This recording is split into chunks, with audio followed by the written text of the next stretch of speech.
Welcome to Homeschooling for Spirituality. The Flow is a delightful mix of insight, divine inspiration, and humor, where wisdom meets earthiness to help your ongoing spiritual growth and transformation.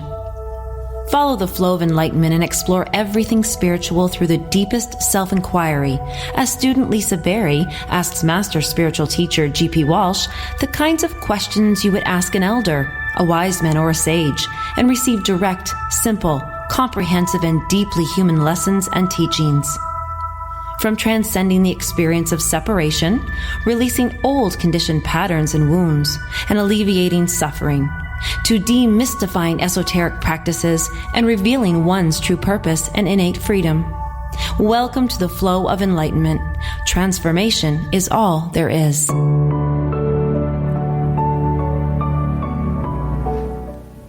Oh, welcome everyone to the Flow of Enlightenment. I'm so happy to be here with you, GP. As I know you just wrapped up an hour of tapping, which I'll talk to you about in a minute. But yes, wow. Is it kind of neat stepping into the radio show after already doing that for an hour? Or is it just, it is what it is? Well, it's fun, you know. I mean, well, I get to turn out the lights, you know. I get to take my pants off if I want. I just kind of lay back here on the couch. I don't have to be on the camera, and just sit and talk. So I like it.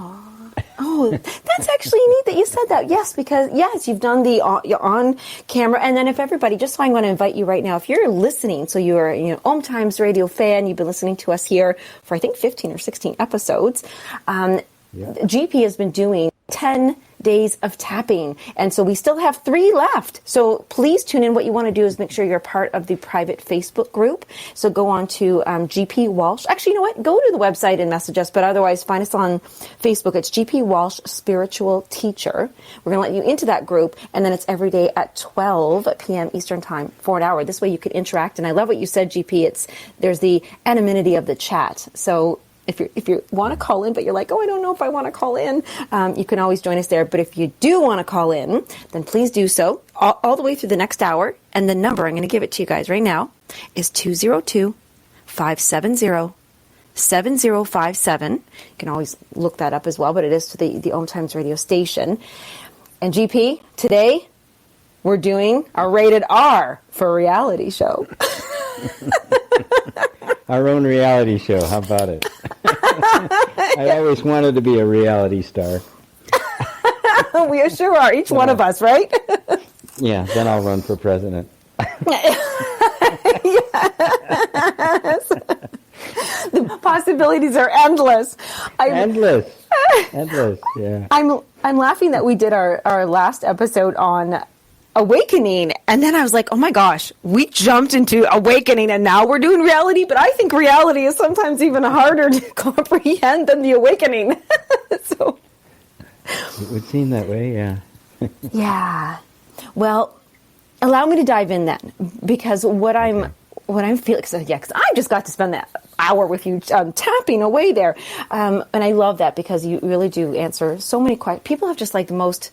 Like, these are questions that cause suffering, and you don't think of them as causing that. But I'm jumping into the reality thing because I think so many questions come up about, is life real? Am I real? Does it matter? All these things, and what happens. And I would love to start here in the supportive process, supportive role. Could you share with us, like, I am, by all definitions, a student of yours right now for sure, and I get shaken. Like my reality gets shaken when there's a new understanding. And can you just help everybody as well as me listening? What happens when there's just such a night and day experience on the conditioning and the beliefs, and what should we do? How do we do this? Let it shake. Let the earthquake come. You know, when you build on sand, you got to expect the house to shake. Yes. The thing is that, you know, we've built our lives based on certain ideas and assumptions and beliefs about ourselves that really seem true. A lot of these, we started building our lives before we even knew they were beliefs, right? We inherit beliefs, systems, and assumptions from our parents and from the culture at large. We build our lives on those, with certain expectations of the way they're supposed to go. Right? And when they don't go that way, we're kind of discombobulated. We get shaken. Well, isn't it supposed to be this way? Isn't this just the way it's supposed to work? And then when it doesn't work that way, first we might blame somebody else, right? That's always handy. Right? In America, it's Muslims or Mexicans or people of color. I mean, anybody except for rich white guys, right? Yeah. And so we can blame all these people because they're different. We don't understand them, and so we can be afraid of them. So they must be the problem. So let's build a wall, right? Yes. Yeah. Then maybe we get a little bit more enlightened, and we a little bit of self-help, and we realize we're participating in it, and then we just start. We're constantly trying to fix our thoughts and our behaviors and our actions, and we're trying to reprogram ourselves, and the like. And we still haven't discovered what the actual fact is, right? Oh. We're still in the realm of our thoughts about it. We're simply trying to acquire new beliefs that we think are going to be more stable than the old ones. You nailed it. And it is yes. quite debilitating. It is quite debilitating when things begin to just fall apart around you. When I was a kid, I grew up thinking, you'll always do better than your parents, which in my case wasn't all that hard because they didn't have much. The bar was that low? That bar wasn't very high. But there was just this expectation of the American dream. And it started to fall apart in the 60s when the reality of the Vietnam War began to become clear. And then in the 70s with the oil crisis, which almost completely destroyed the American economy. And what saved it is we went off the gold standard and onto the oil standard, right? So the dollar was now tied to the price of oil, and that actually floated the economy. But there was a chink in the armor. There was a certain level of expectation that my parents had. I started out having, and I didn't have it anymore. And then through the 80s, I was working as a consultant to corporations and the like, and I worked at in one of the Bell companies, right? AT&T. Oh yeah. It's formerly AT&T. I had a contract with those guys, and I met people who were third generation Bell babies. Their father's father had worked there. Their kids were going to work there. It was like a cradle to grave kind of thing. This was the kind of stability that people had come to expect, right? Unions and I watched that disappear, right? That it just didn't exist anymore. It kept going now through the 90s with NAFTA, and all of a sudden people are thinking they've got a job, and it suddenly just picks up and moves to Mexico, right? So what happened to the life that we believed was supposed to be was just kind of our due, and then it's gone. That just sends tremors through your entire system. Your whole belief system, your nervous system has just been devastated, right? And we try to compensate for it, right? In all sorts of different ways. And we have lots of ways of compensating now. We have lots of distractions and forms of entertainment and basically unlimited credit, right? So the degradation of the underlying structure isn't as imperative because we don't want to face it. We don't want to see it. Right? So now, let's keep with the theme of the show. What's the actual reality? Well, if it was real, it couldn't have fallen apart. Reality means that which is. It's solid bedrock. It's real. When people talk about creating my reality, they're only talking about creating an experience. You can't create reality. Yes, I was hoping you'd hit on that one, yeah. Yeah. How do you create reality? It's real. It's what is. You don't create what is. Oh, you create I have this with it. You can experience of it. Go ahead. That's a neat one because That's a bold statement. If it was real, it couldn't have fallen apart. And so right now, I'm wondering if maybe listeners or two are sitting there going, okay, so is there anything in life that is real? Because our bodies fall apart, our jobs could fall apart, our relations could fall apart, our money can, everything. So I'm thinking, oh my gosh, what actually then could not fall apart? Well, yeah, that's the external circumstances, and then look inside. Our emotional state can fall apart, our thinking can fall apart, our self-esteem can fall apart, our personal relationships can fall apart. And we've all experienced it, right? Yes. Let's face it, we've all experienced it. We don't want to face it. We keep looking for some way to patch it all up or try to hold something together. But we all know deep down inside that everything we have we can lose. We know it. Yes. We just don't want to face it, right? Yeah. So what can't you lose? I don't know. The only thing you can't lose is the one thing that's been there when everything else has been lost, when everything else has come and gone. You're still there. You are the reality. You are what can't be lost. You're the one thing that is not subject to change. You are not the house of cards. You can build your house on sand, but you're the rock.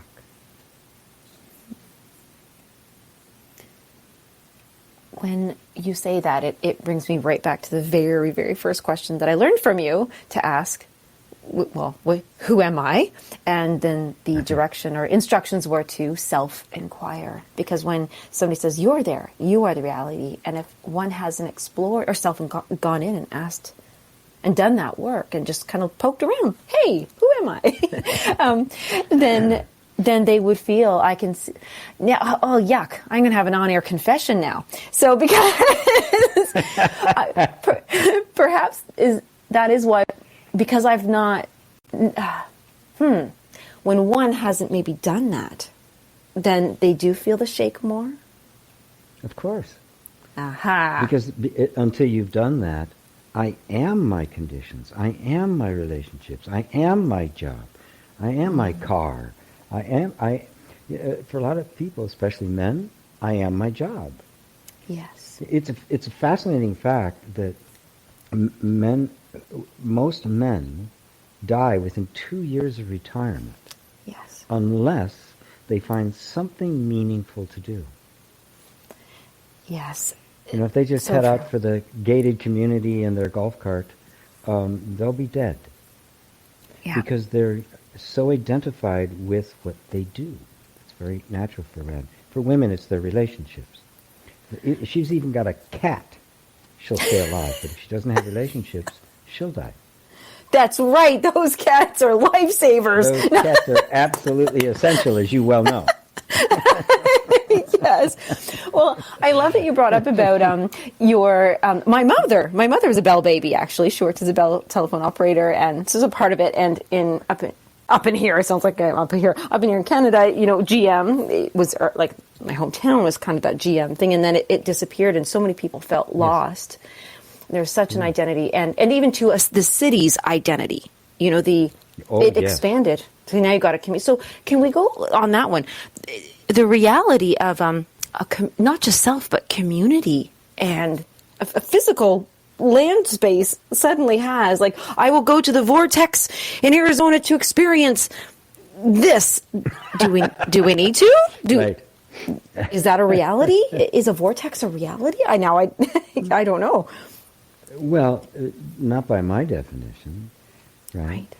Right. See, we really believe that the experiences we have out in the world, that's a reality. Okay, the vortex is a reality. There's this special energy thing, and it's going to have this particular kind of effect. All right. Yeah. To me, to me, the word truth and reality are the same. Oh, okay. They are synonymous, which means for me, reality is self-existent, it is eternal, and it's unchanging. Okay. Simple as that. So, is it self-existent? Is a vortex self-existent? No. Does it come and go? Yes. It's not real. Oh. It is simply an experience in the moment. Now, let me ask you another question. Does the vortex exist if you don't? If there's nobody there I'm going to have to see say no. No, of course it doesn't. But there's nothing Consciousness like has to be there for anything to exist. Existence is is an aspect of consciousness that is either projected or just kind of showered upon that which is experienced. The experiences come and go, but the consciousness which perceives them doesn't. That's the reality. You are the reality.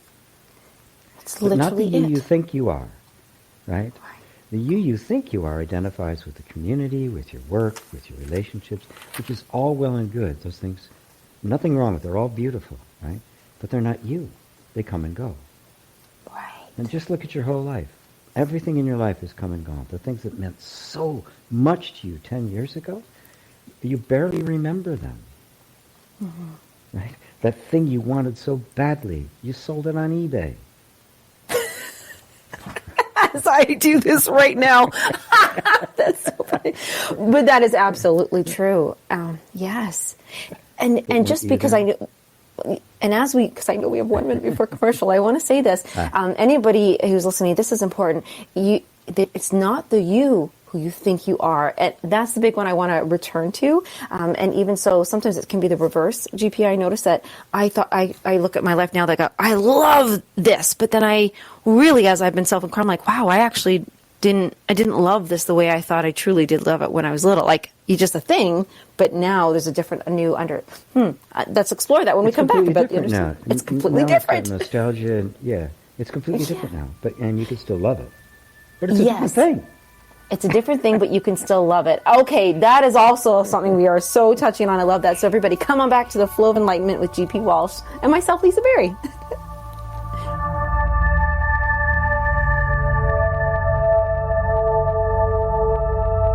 The Real Conscious Connection. OMTimes Radio. IOM FM.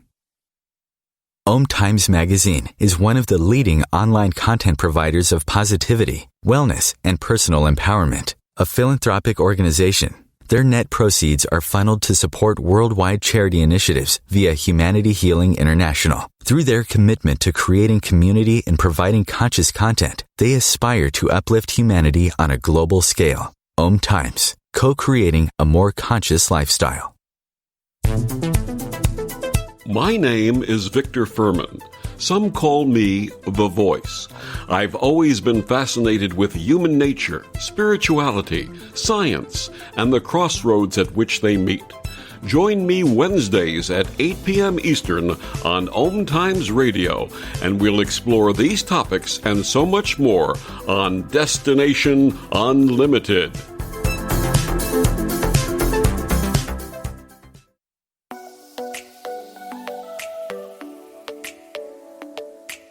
I'm so not good enough. Fail. They'll judge me. I'm afraid others it's are already doing been done. Who are you not to fully express who you are, to be your warrior of light and do business from your fierce, aligned energy? I'm Rosalind Fung, host of Activate Your Soulgasmic Business here on OMTimes Radio. Let's get your business turned on to the next level. I invite you to hop on a business soul alignment discovery call with me at rosalindfung.com and let's monetize in your soul mission. Go to ROSALYN F as in fun, UNG.com. I'm Fidel Mshombo. I was born in a city called the Bukavu in the Congo. We were a loving family, and then, boom, everything that I had disappeared in a single day. People think that when you are a refugee and they resettle you to America, and all your problems are done. They don't understand that that's the beginning of everything. I was not born a refugee. I was made one. It's time we welcome refugee families with open arms. Learn more at embracerefugees.org, brought to you by the Ad Council.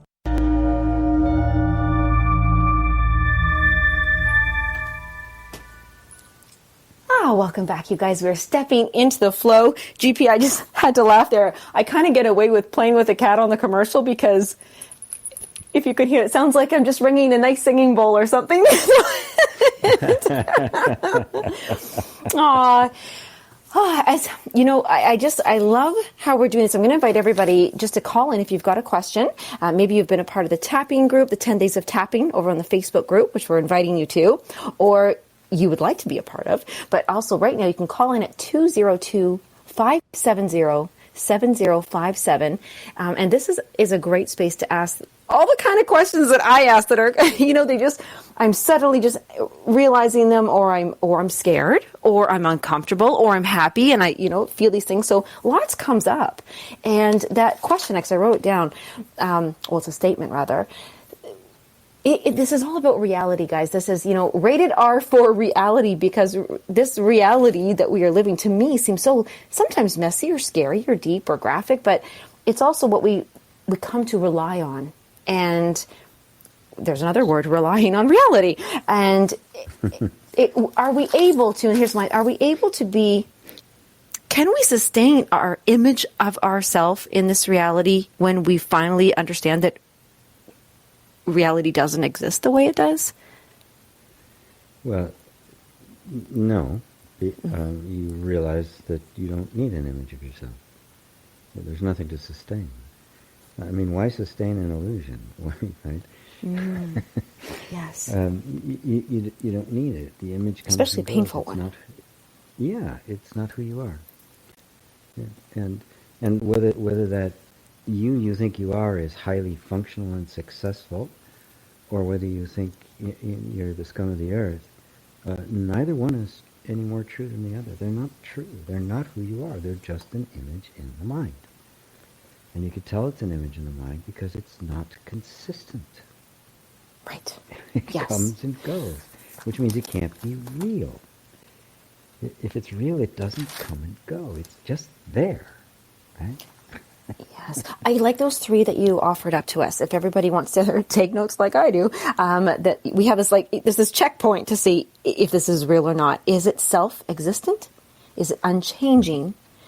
And as well as eternal? And it must be all three. And I like to add, because I learned this one from you, it never stops or starts. It's always true. It's always existed. Yes. Yeah, it just doesn't stop or start. I like that one. That was a good one. Outside of time. Right. When I say eternal, I mean timeless. I don't mean infinite time. Something that just keeps going on and on and on. It isn't in time. It just is. And when you understand that time is nothing more than a relative measurement of events, something which just is not an event. It didn't happen. It didn't start and it didn't stop. It just is. And this is what's so difficult for us to conceive of. Eternity is actually timelessness. Yes. It has no time. Because if something doesn't change, it is outside of time. It is immeasurable. And look around. Everything we experience is changing. Matter of fact, the experience itself can't even happen without the change. Everything you see, every object, no matter how solid it looks, isn't solid. It's the appearance of tinier things going so fast you can't detect their motion, and it looks as if it's a solid object, but it is just a mountain of constant flux. Yes. It's flow. The flow. Yes, the flow. And I love that. If we could, because I've had the pleasure of having you explain that kind of thing. I love that when you said that about how time is measured. It's between two events. And after you shared that, and I'll have you say that much nicer, is I have a great memory for events, but I measure things all the time. And it kind of clicked for me that I thought, wow, that's why I can remember certain things when people say, when did this happen, or what year was that, or da-da-da, because I think maybe is it because my reality, I'm focused on that experience of the event. I observed that event. I was really emotionally charged in the event. Mm-hmm. And is that why I'm able to measure it maybe more? Well, I don't know. Well, and that's why you remember it. I mean, memory itself is kind of an event. It's a reliving of the event in the now. And the things we learn are the things that have emotional impact for us, either negative or positive. We remember our first kiss, and we remember our first heartbreak, and we remember, our first job, and the things. All the things that are kind of the mitzvahs, right? They're the markers of these events in life are always they take up a residence, but the meaning they have will change. Yes. Yes, indeed they do.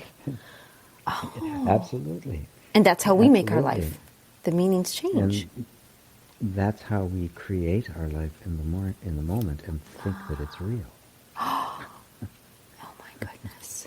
Okay. And is that one practice people but people can take up, as if they have a negatively charged event, and so that event doesn't change, but they just change the meaning of it? Is that something that we should be controlling and doing? Well, that's partially what I use EFT for, is to break the association, so the event is just a memory and doesn't create suffering. But the event itself doesn't create suffering, it's the meaning we've given it. And if that meaning is still there, and that meaning doesn't have to be in your mind, it can be an emotional or even physical association, so that there's kind of a recoiling from it, like you're re-experiencing it, a fear or something like that.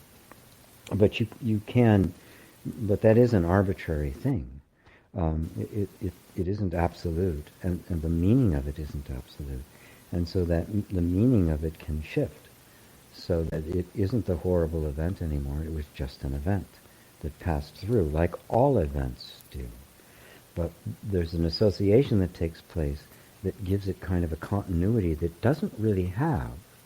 And that continuity lives in us and in the nervous system, and therefore we re-experience it as if it had just happened. Yes. And in fact, there's nothing happening at all. It's gone. It really is gone.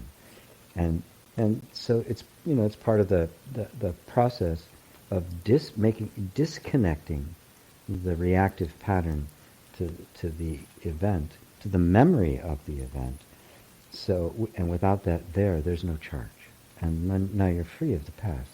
It doesn't mean the past didn't happen. You don't have to try to rewrite it, which is impossible anyway. You have just taken away all of the negative overhead from it, and it becomes neutral. And now you're free. I love that. You're not rewriting, you're taking away the charge, the emotional, the programming around it. Uh-huh. Okay, this is awesome. And now I'm going to dive deep on this on our reality. So I'm throwing the fireball questions at you. Go. Somebody has I want to go a little bit, not that this is light in any way, but a lighter, say somebody has a migraine. They suffer from migraines. So is it possible that they've stopped the flow somewhere? There's a tension, there's an energy focused in an area. Is this about taking the emotional charge out of having a migraine? Well, first off, you can't. If you've eliminated, and I always have to say this because I'm not a doctor, and when it comes to physical pain and things like that, I always recommend that people get it checked out, see if there's anything structurally wrong. Right? Structurally, yes. Okay. Right? Is there something wrong in there? That is causing it. If that's not evident, and in a lot of cases in migraines it isn't, because it is energetic. There's nothing there. Then you can start looking more deeply. But I would also encourage people to look at their diet. Is their environment toxic? Are their relationships toxic? Right? Because a pain like that isn't natural for the body to feel that way. So something's off somewhere, right? A tolerance to things that you really shouldn't be tolerating. Yes. Self-deprivation or degradation, you shouldn't be allowing yourself to suffer. You can't assume what the actual cause of this is. And if you start looking at it from that point of view, first off, you'll feel empowered. You won't feel helpless, completely crippled by it. Right? Because there is always a solution, right? It may not be easy to find, but there is always a solution, and you shouldn't stop till you've exhausted every possibility, and you won't know till you've exhausted every possibility until you have healed it. Right. Until it's been healed, you have not exhausted the possibility. That's a good indication, isn't it? Yeah. And they said in that movie, the best Marigold Hotel was if everything will be all right in the end, and if it's not all right, it means it's not the end yet. Yes, I remember that. Yes. And so something like that. Okay, great. Oh. Thank you. I just on that, the environment is real then because we're perceiving it. So if our environment is I'm unwell, I'm a prisoner of this disease or condition or uncomfortableness, pain. Well, the environment, there's a relationship in the environment, right? It's not the environment is causing it; it's the relationship with the environment. Oh, perfect. It's a whole. It's a unified whole. The people who think I'm just going to change my thinking and everything's going to be okay are ignoring the fact that they have an interdependence with the environment, right? And if somebody who thinks it's just the environment, I just get out of here and everything's okay, is missing the fact that it's them participating in it. So it's a flow. It's a continuity. Yes. Oh, good. It's a relationship and an interaction. You cannot overlook anything. So I say you look everywhere. It isn't. Somebody says, "Oh, it's me. I'm bringing this migraine on myself." I mean, that really cuts off the whole avenue for true self discovery and self exploration, because there's me. But I can't isolate this me, this sense of myself, from my environment. How can I? I would cease to exist. And the ultimate me, of course, is beyond all that. But that's not what we're talking about here. We're talking about healing the system, right? Yeah, I love this. Which is a different thing. We're alleviating suffering. So I love that, knowing that the reality is possible. Subject in and of itself. Yes, I'm going to have to write that down as another one. And in the meantime, we do have a reality questioner and a rated questioner caller on the line. So we'll bring them on, and if possible, we'll ask if we can push the commercial a little bit and see where it goes. But let's just hello, caller. Hi, it's Sarah calling from France. Yay! Sarah! Yeah, hi, G. Okay, I wanted to ask, would it be too complicated to ask you to talk about some techniques for reaching this reality or consciousness, like observing the thoughts and then observing the witness of those thoughts, and then going to awareness? But also, I have a second question. If it's easier, for example, to get there through chanting, like using Om, is that being lazy, or should you occasionally try to go back to the steps that you've taught us to keep to keep in shape? And those are two questions. This is funny. Lovely. This is the woman who just spent 7 years working on her PhD asking me if she's lazy. Oh, I love it. Thank you for being so honest, Sarah. Awesome. Yeah. That's not a quality you possess, Sarah, by any stretch of the imagination. There are countless numbers of techniques, and they're all valid. Meditation, and there's all sorts of different kinds of meditation. There's mindfulness meditation, there's affirmative meditation, there's meditation on an object, meditation on breathing, on a flame. There's formless meditation, which is the meditation I do. All sorts of different kinds, and all of them. Chanting is the same way, right? Chanting Om or chanting the Heart Sutra, right? Bowing is another practice that I've seen, 108 bows, and I'll tell you, got to be in shape to do 108 bows. Dancing, the Sufi dances, the whirling dervishes. These are all meditations. There's walking meditations and the like. They all have exactly the same goal in mind, and that is to bring one's attention internally. And if the intention, right, is just therapeutic, right? It can be successful, like I'm going to meditate to relieve my stress. That's a therapeutic use of it, right? And it's valid. I'm not discounting it. I mean, obviously, I'd rather have somebody relaxed than stressed, right? And if that does it, great. But there's a deeper dimension to it that's also available, that goes beyond the therapeutic into the transformational.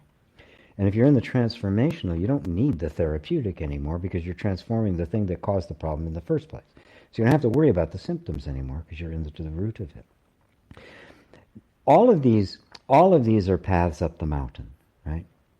And obviously at the top of the mountain they all converge. And what do they converge into? Like all rivers eventually end in the ocean. Where do they converge? They converge in the ultimate knowledge of yourself, who you really, really are. That's where they all lead. So it doesn't matter what path you're on, right? And so when how do you discover reality, right? All of the techniques bring our attention more closely to ourselves. They have a very positive moral effect. They make us more compassionate, more thoughtful, more patient. They make us more equanimous and sincere. They have that effect. You don't have to try to be more compassionate. You'll just become more compassionate. You transcend the law. It's not thou shalt not anymore, right? It's blessed are, right? It's just this natural being. Blessed are the peacemakers. They should be called the children of God, right? They weren't trying to be called the children of God. They were discovering their own peacemaking, the peacemaker within, right? And then what then becomes, where do those all lead to, right? They all lead to that final question of, who am I? Where is this all going to? Where is the transformation leading? Am I nothing but the transforming of one thing into another, into another, into another, and another? Is it just this endless cycle? Or am I something changeless? Is there a reality? And at this point, the idea of reality stops being something external, and it becomes my very soul. What am I seeking? The reality I'm seeking is the reality of me. The me that has no beginning and no end. The me that is not bound by time. The me that is not changing moment to moment, but is aware of the change. And only that which is changeless can be aware of the change. And I think we're probably at commercial time, and I went a bit on that. Oh, it was perfect, actually. And Sarah, could you hang on the line for the commercial break and stay with us? Yeah, of course. Okay, well, let's go. Let's head on into commercial. And we'll be right back to the Flow of Enlightenment here with G.P. Walsh and Lisa Berry.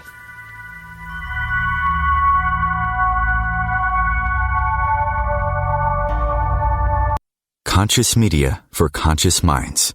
OMTimes. Ascending Hearts is no ordinary dating site, but a spiritual dating site with a purpose, to link you with your soulmate. We engineer the serendipity so you can trust that you will attune with someone that has the same matching vibration as you. Ascending Hearts, the conscious dating site for the spiritually aware. Try Ascending Hearts for free. AscendingHearts.com.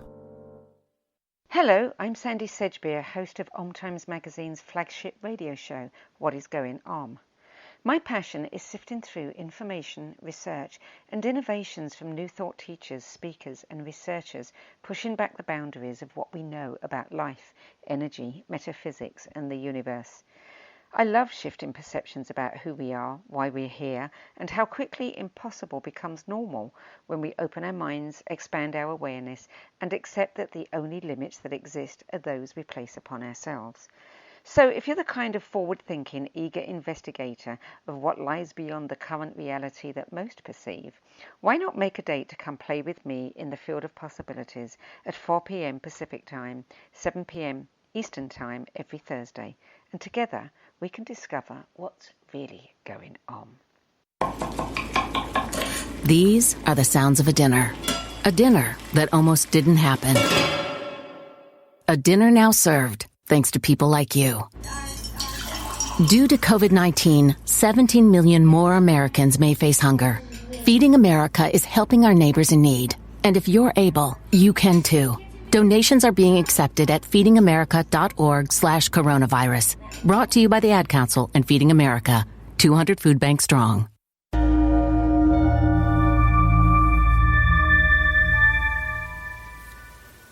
Well, thank you, everybody, for tuning tuning in and listening to us live, and hopefully you're catching some replays, we have a caller on the line. And Sarah, you've already asked, two questions, and sometimes it gets so everywhere that I'm like, oh my gosh, we could go a little deeper. But just before we do that, Sarah, if I may, we actually, I just met you, but GP knows you because you've been a student, but also tuning into the 10 days of tapping in our group.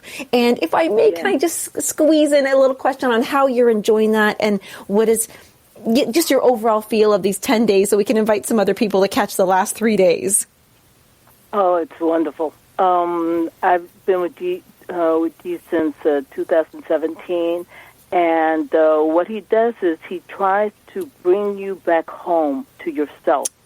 And he doesn't waste time with working on your small self or your artificial self or in self-improvement. He really takes you home to your soul, to the center of your spirit, to your heart, so it alleviates any problems that you have. And tapping is one of the ways to do it. It gives you the space to go into your heart and into your mind and into your soul. Well, not your small mind, but your perfect mirror mind that is a servant to the true self. And tapping is one of the ways to help you get there. Everything he does is for that. He knows all sorts of different techniques, and he uses them all, and he's very generous. He teaches you how to do them to help you go back home. Oh, that was absolutely beautiful and totally unscripted, everyone. Sorry. So that was beautiful. And in that, GP, thank you, both of you, for being here for all of us. And because I was really curious about your question you asked, Sarah, the number one question about the observer and the witness, and that person, the being experiencing reality. Did I kind of clarify that a little bit? Yeah, but G can do it a lot better than I can. Oh, yeah. Well, no. I'd much rather, instead of talk about it, just do it. Right? Everybody just for a minute stop and notice. Right? There's things going around. There's sensations running through your body. There's thoughts. There's your attention, which is taking in the conversation that's going on here. Right? But also notice simultaneously there's a presence there that's aware of everything that's happening. Right? It's very subtle, so subtle we walk right by it most of the time because we're so engaged with what we're experiencing that we don't notice the experiencer. And just notice that just that sense of being present never changes. It's always there. That's you. That is the reality I keep referring to. That's the witness. And that's the name. It'll go by the observer, the witness, the seer. Right? But it is the unchanging reality. Reality is not a concept. We're going to understand reality, which really means our mind's going to build some model that we all agree with. That's not the reality. The reality is the one looking at it. Because how could anything be designated as this is real? Who can say that it's real except the one who's real? So if what isn't real is saying, oh, that's real, that's not really trustworthy. What can say you are except that which is? And that's you. I mean, it's that simple. It's you. Not the you think you are, but the you that's looking at all the thoughts you have about who you think you are.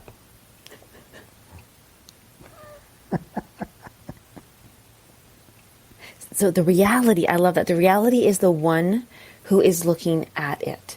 And that, well, that was a big one for me. Sarah, does that help you with the question that you'd asked? Yeah, it does. It does, because I wanted him to explain that to everybody. I've been with him for quite a while, and everyone in the tapping, we know this. Because he's very good helping you attain awareness. she is really good at this. And I've been around. I've gone to everybody and spent a lot of money. And she is very good. Oh, well, Sarah, thank you so much for calling in and asking in our reality show here. It's a pleasure. Sarah. Thank you very much you. for your reception. Okay, bye-bye. Oh, thank you. Oh, GP, such wonderful students. And I've just only met you a few months ago, so I can only, I'm just looking at my life, oh my gosh, my whole world is flipped upside down and in a good way. But it's true. Yes. Like the upside down cake. It still tastes really good. Yes. I love that. In our final, 10 minutes here, I just, there are one question I really wanted to get to because this was asked on the show. And you had mentioned, I love that we brought in the essence of time and timeless and timelessness, because, and space, of course. Big question that came in earlier about realities. Are there alternate realities? Well, absolutely. You're living one right now. Everybody is. Everybody's got their own. Yeah, right? actually, that's true. People are trying to imagine. They're imagining this other dimension where there's other beings, right? And 30,000-year-old ascended masters, and all of that kind of stuff. And yet you're constantly walking through what you call reality. I don't care if it's a 30,000-year-old master. I don't care if the most magnificent being in the universe comes and visits you. It will still be an experience you had that comes and goes. It won't be you. Reality must be that which doesn't come and go. If these other dimensions come and go, or my experience of them comes and go, they are not real. That is not, they are not the ultimate truth. The ultimate truth must be that which does not come and go. Where do you look for that? Well, you look for it in the only place you've ever experienced that doesn't come and go, and that's yourself. Every experience you've ever had isn't here anymore, is it? Correct, you saw right, God, yes. Right? It's not here anymore, is it? Right? But so it wasn't real? There. Oh. You were there before that experience happened. You watched it happen. You watched it go away. So who's real in that? The experience or you? We don't want to accept the obvious fact. You are the reality. Right. Yes, I'm getting that. That's so neat. When you said about the come and go, and then I was literally going to say, wait a second, I get it when people say, it was a dream, it wasn't real. Yes. It doesn't mean it isn't a powerful, beautiful, valuable experience. Right. But it's not the reality, right? Yes. Because there is no experience without the experiencer. And if we give the power to the wrong side, not the wrong side, but if we give the power to the experience, I don't mean power, but if we give the belief to the experience as opposed to the experiencer, we become powerless. Yes.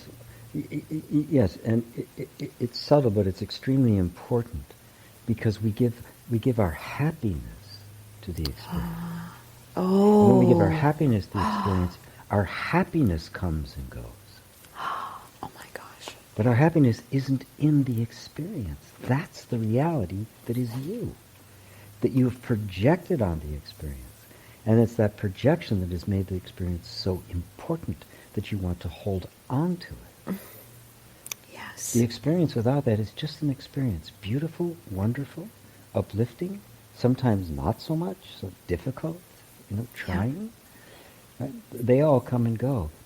But what we think is that when that peak experience goes, where I had this great ecstatic moment, that my happiness is gone. And there's the problem. Yes.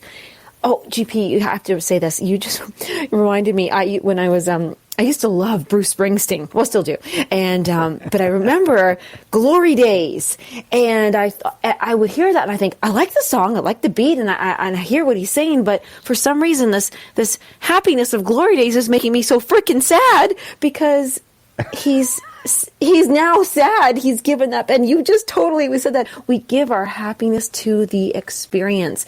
And I think a lot of us, I remember being in dating different fellas, and they're like, they talk to their buddies. You remember the good old days when we did this? We played baseball, we played this and a sport or that. And they go, we're never going to have those days again. And you think, oh my gosh, like it was just so sad. And we do that a lot. Like and I think what you said was perfect. We give our happiness to the experience. We turn our happiness, which is an eternal quality, an eternal perfume of reality, we give it to an experience and turn it into something that has a beginning and an end. Yes. And so now the experience owns my happiness, and I end up seeking happiness. Not knowing what I'm trying to do is to recreate something to give me an experience of what I call happiness, all the while completely unaware that I am the very thing I've been projecting on it. That it's there because I projected it on it. It doesn't possess any happiness. It doesn't possess any quality whatsoever except the quality that I project on it. Which means I turn myself around and I start looking at the projector. Where's it coming from? And that's the whole structure of the illusion that sustains suffering. Oh, you are the very thing you think is in the experience. When that is discovered, the experience can come and go. It's a wonderful thing to enjoy, but you have no attachment to it. Yes. Oh, for some reason, it just felt almost relieving to hear what I heard, what I interpreted, that we are sustaining the suffering by giving that power to the experience. And that was a big one. And to, this hour goes by so darn fast. So what I want to do, because we only have like 3 or 4 minutes. First of all, let me just allow me to do a quick invitation. Once again, I know I'm on this because there's only 3 days left. And you know what, through the 10 days of tapping, we have really had some people who have been with us from day one who have, you can feel they're like, oh no, it's going to end. What will I do? And I know that, some, so I do want to make that invitation to those who, if you can't hop on with us, we've got 3 days left. GP just, for a full-blown hour is just, yes, he's tapping for absolutely, but there's lessons and teachings and question answering around this. It's free. Join the Facebook group and do that, or meet us on the newly launched website at gpwalsh.com. Right. We'll let you know where to go. You can also get a free grand opening yet. No, this is the soft one. This is the soft launch, and we'll send you over there to get a free meditation of yours as well. And I love that you mentioned that. What I find, everybody, if this is just so incredible, I call it the formless meditation. GP, I love that you like that, and that's good, because when we remove that form, we literally, I feel like we give all power back to the self. And so we're inviting you to, gpwalsh.com. We're inviting you to the Facebook private group. So you just got to ask permission to join us. And that's GP Walsh, spiritual teacher. And finally, my closing off question, because I can give you a few minutes on this one.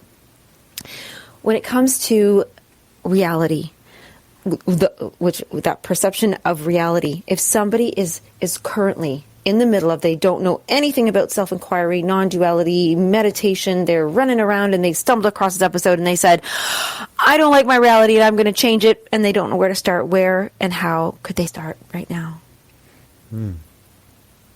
Well, in a very real sense, they've already started, right? Just the fact that you say, I don't like this reality, I want to change it, even though there's still ignorance there, is not sure where the cause is, or just the very fact of that dissatisfaction with it is an indication of some degree of awakening that's already taken place. Because otherwise, you weren't aware of the dissatisfaction is always there. That's the nature of the human condition. Right? Whenever we're looking outside of ourselves for anything, there is going to be the feeling of dissatisfaction. Sometimes it can be intense suffering. Sometimes it can just be a mild discontent. But becoming aware of it and then say, oh, God, I really got to do something about it, that's actually the first step. You've already done it.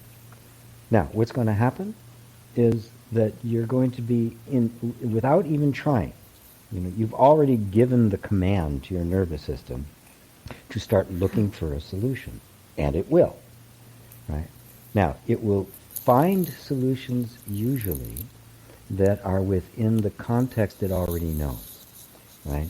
And it'll be self-help, personal development. I'm going to try to change my thoughts. I'm going to read this book. I'm going to do these kinds of things. And that's fine, right? But if you're listening to this show, all I can say is there's a better way. It's not only better, it's faster.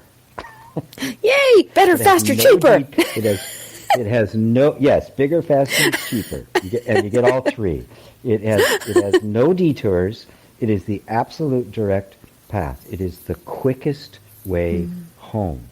And that's why I like it. That's why I teach it. That's why I do it. Because I'm lazy. I don't want to spend a lot of time doing other stuff. No, and thank you, Sarah, for asking that and commenting that. It's GP does help you find your way home, and it's the fastest, and we're lazy. So come on over to gpwalsh.com. We'll see you there. And next week on Tuesday on the Flow of Enlightenment here on OMTimes Radio with GP Walsh and myself, Lisa Berry. Thank you so much, GP.